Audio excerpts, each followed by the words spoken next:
मात्र 13,000 वोटों का अंतर और मात्र 13,000 वोटों के अंतर के कारण तेजस्वी यादव मुख्यमंत्री बनते बनते रह गए। साल 2020 की यह कहानी है और साल 2020 का डेटा बताकर आज आपको हम बताएंगे कि आखिरकार साल 2025 में एक एक वोट इतना महत्वपूर्ण क्यों है।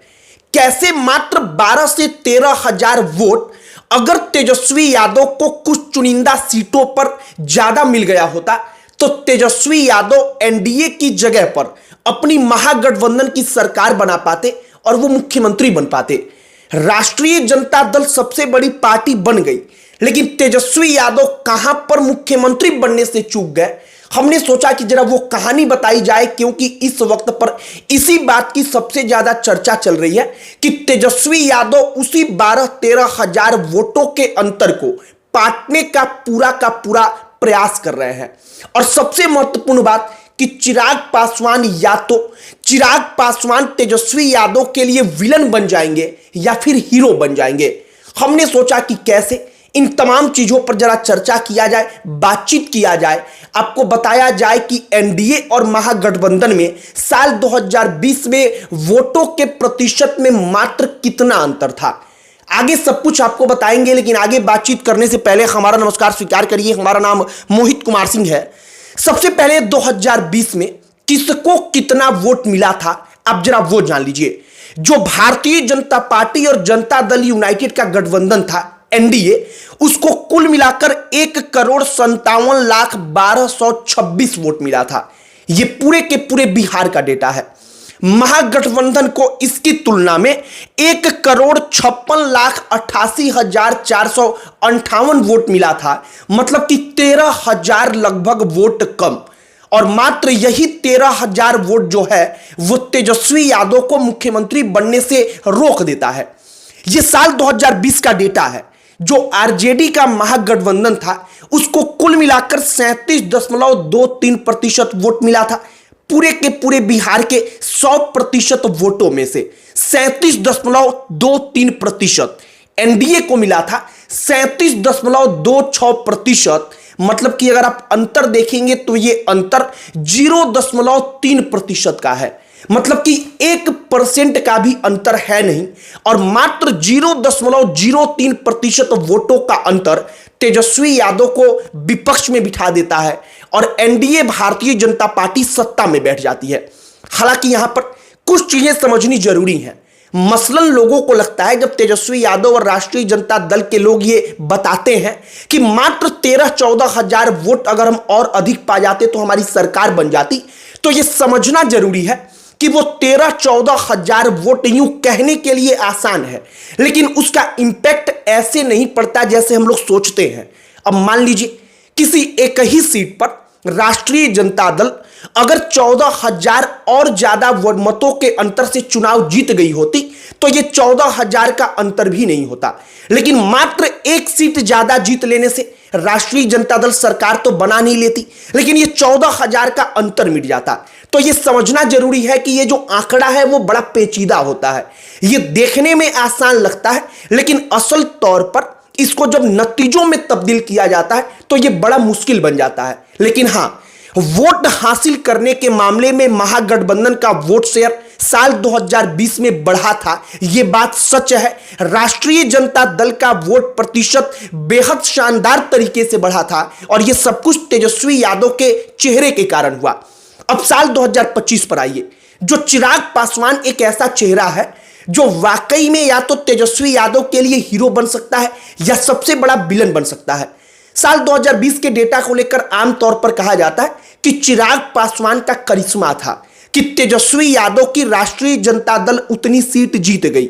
अगर चिराग पासवान वोट ना काटते तो तेजस्वी यादव की पार्टी उतना सीट नहीं जीतती। ये बातें कही जाती हैं और कहीं ना कहीं ये बातें अगर आप डेटा के तौर पर देखेंगे तो ये बातें सच भी है।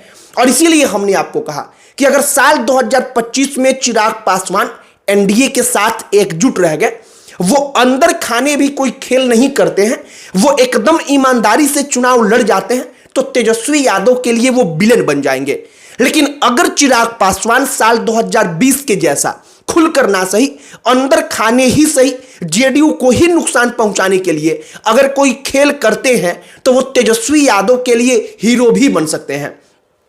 बाकी जो सबसे महत्वपूर्ण बात होगा यह होगा कि राष्ट्रीय जनता दल अपना वोट कितना बढ़ा पाती है और उसकी कोशिशें क्या हो रही हैं, आप जरा समझिए। सबसे पहले जो मुसलमानों के बड़े नेता कभी आरजेडी के रहे हैं, चाहे वो नाम बदनाम रहा है, जिनसे तेजस्वी यादव ने दूरी बनाकर रखी थी, उन तमाम लोगों से प्रेम मिलाप किया गया है। शहाबुद्दीन आपको याद होंगे, शहाबुद्दीन के परिवार को वापस से मिलाया गया है। इसके अलावा आप समझिए कि जो राष्ट्रीय जनता दल है वो अति पिछड़े वोटों को लेकर फोकस कर रही है कि अति पिछड़ा का वोट जो भारतीय जनता पार्टी और जेडीयू के पास जा रहा है, उन वोटों को अपने तरफ मोड़ा जाए, क्योंकि राष्ट्रीय जनता दल इतना समझ चुकी है कि केवल यादव और मुसलमान जो सत्ता है उसकी कुंजी नहीं हो सकते हैं, उसकी चाबी नहीं हो सकते हैं, उसमें अन्य जातियों का भी साथ चाहिए और अगड़ी जातियों का वोट तो मिलने से रहा। यह बात राष्ट्रीय जनता दल समझ चुकी है।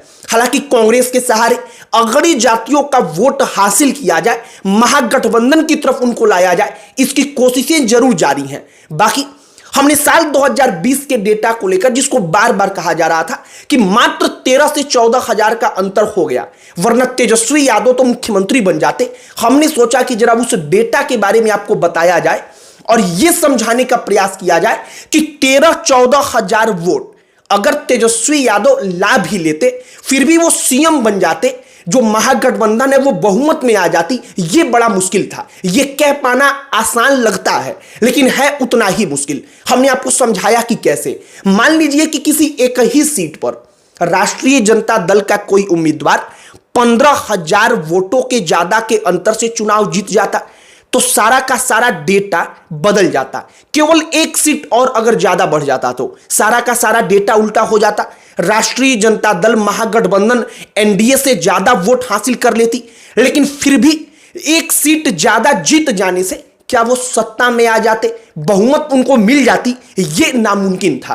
तो हमने आपको सोचा कि जरा ये गणित जो देखने में बड़ा आसान लगता है वो कितना पेचीदा है, इसके बारे में भी बताया जाए। लेकिन हां, वोट प्रतिशत, वोट आंकड़ों में तेजस्वी यादव ने साल 2020 में बढ़ोतरी हासिल की थी और अगर वो बढ़ोतरी जारी रहा तो साल 2025 में शायद बिहार एक नया इतिहास लिखेगा और कई दशक के बाद वाकई में उसको नया मुख्यमंत्री मिल पाएगा। बीच में जीतन राम मांझी सीएम जरूर बने थे, लेकिन जीतन राम मांझी कैसे बने थे ये सबको मालूम है।